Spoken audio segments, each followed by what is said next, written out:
Salud mi gente, what's coming through once again. Before we continue with this video, do not forget to hit the like, subscribe to the channel. For those who've been showing love and support, I do highly appreciate every single one of you guys. Special shout outs to the members of the channel. I do highly appreciate you guys, man. Thank you for taking that extra step to supporting the channel. Now, I have made a video about talking about that one video is going on Instagram. I actually got the video, and as soon as I seen that video, I already knew what incident it was. It was a video I did, was it like 7 months ago, about 30 Southsiders on one, or 30 Sureños on one, right? Which is rare to hear, right? Especially if you don't know about prison, man. This incident happened because it was a blue on blue. You know, because it was a blue on blue, somebody got hurt unalive, and the aggressor got jumped by 30 Southsiders because they knew that this guy didn't have permission to do what he did. You know, this incident is rare in Cdcr. It's rare. I mean, you're not gonna see 30 Southsiders on one person, especially his own people, their own people. No, usually when somebody messed up, okay, they get together. Okay, we're gonna send 3 individuals on this individual, and they're gonna do what they're gonna do, right? 2 or 3, whatever the case might be. But 30, no. But it is something rare.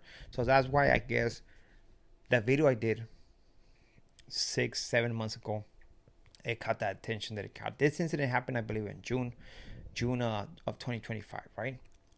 Now, the video, we're gonna try and play the video right here. Hopefully YouTube does not make a big deal about it. I'm gonna show you the pictures of the aggressor, the victim, and we're gonna talk about this story, right? So to start, the aggressor, Amy Renteria, right? He came into the system, I believe, in 2022 from Riverside County. He was a lifer, and he did a 187, and it was also his third strike, meaning that he had knowledge of how things move behind the walls, right? This was not his first rodeo. He had been in prison before, you know. So what he did, he knew that there was going to be consequences, and he was like, I don't care. That's what I see from this individual.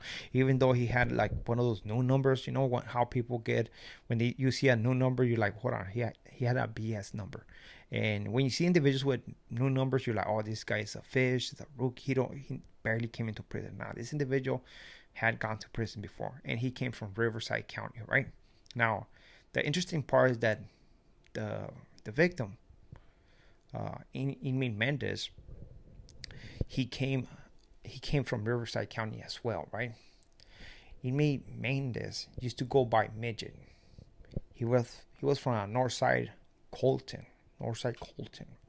He was also convicted in Riverside County, and I guess he had unalive a 15-year-old gang member and a girl that was with him, right? It was not the girlfriend, it was just a girl that was kicking it with him. She was just at the wrong place at the wrong time, you know. I don't know. I believe he was from San Bernardino. If this took place in San Bernardino, they end up moving the bodies on Riverside. I don't know what was the case, but a lot of people did get convicted, and was not only him, right? It was not only Midget from Colton. The thing about Midget, because of this case, right? He ended up cashing. He was on death row. He was scheduled. I mean, they were gonna take him out eventually, right? But since California passed a law in where they basically give this individual a pass, now you see individuals like this guy in prison, and I believe they call them condemned inmates or something like that, right? So you have this individual with these charges, right? Now the thing about him is that he's working for somebody who has status. This individual has a voice in Kern Valley BR. He has a voice, man. You know, he's in the building, very influential. Won't be doubted if this guy was ahead of the block or the yard. Now, Because of this, some people can be, se les sube. They might think that, oh, I'm all this and that. And he was, man. He was. Regardless of the charges, he was, because that he had. Because at the end of the day, he was being protected in a way, right? Unless he was able to justify his actions. Maybe. I don't know. But the thing about Renteria is that whether he was jealous, they had some issues on the streets, I don't know. But there was some type of animosity. You know what I mean? And Renteria, knowing the rules behind the walls, he knew that what he was about to do, it was going to bring consequences, But he still did it. He decided to go to that yard,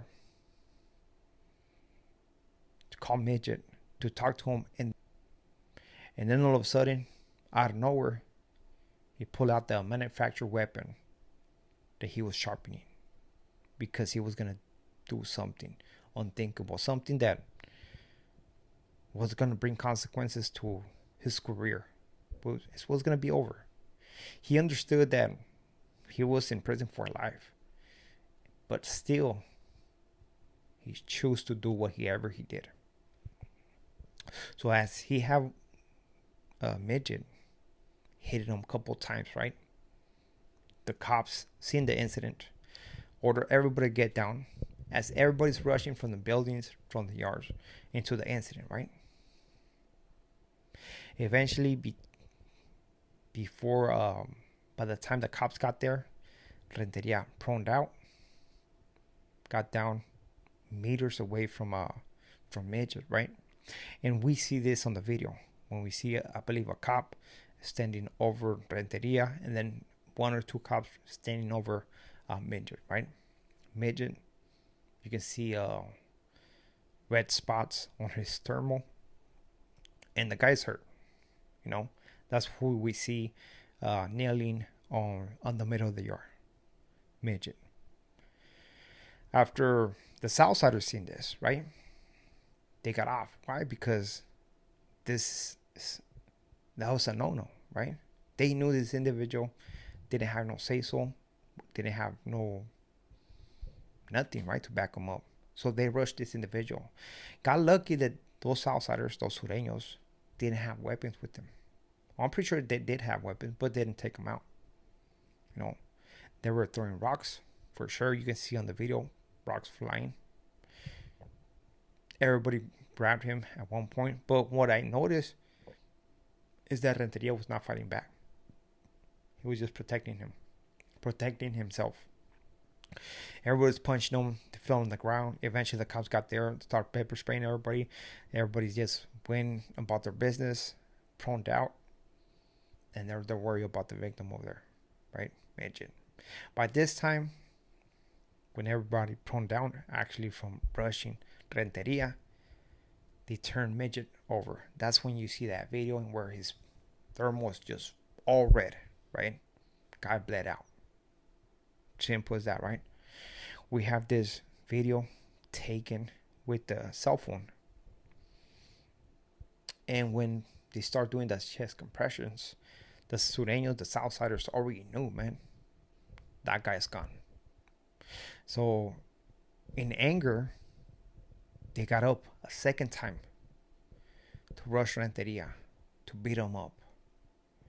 You see the cops behind Renteria pepper spraying everybody who's getting close to Renteria. Renteria only putting his thermal over his head because he can't breathe. He's just sitting down taking all the blows, in hopes that he actually makes it, right? Renteria only got an ass whooping. That's it. Made it to the back, and as we speak, he's probably still on the shoe, doing his time. As for Midget, he's got on life, not longer here. We don't know what was the motive. Whatever we hear, it's gonna be a speculation. It could be because he knew what he was busted for. He didn't like that somebody was protecting him. We don't know. Personal issue, whatever the case was. But he did what he did, you know. It's crazy, man. It's very rare to see this, and that's why I guess when the news came out that it was 30 Southsiders on one Southsider, that's why that news went viral. You know, so that's crazy. But with this being said, that is my story of today. Hopefully you have a wonderful one. In prison, man, it sucks, man. Trust me. Second, guess your decisions always, especially if it's gonna do something bad, because everything you do is gonna bring consequences to your life. So be smart and think about yourself. With this being said, we are out to the next video. Al ratos.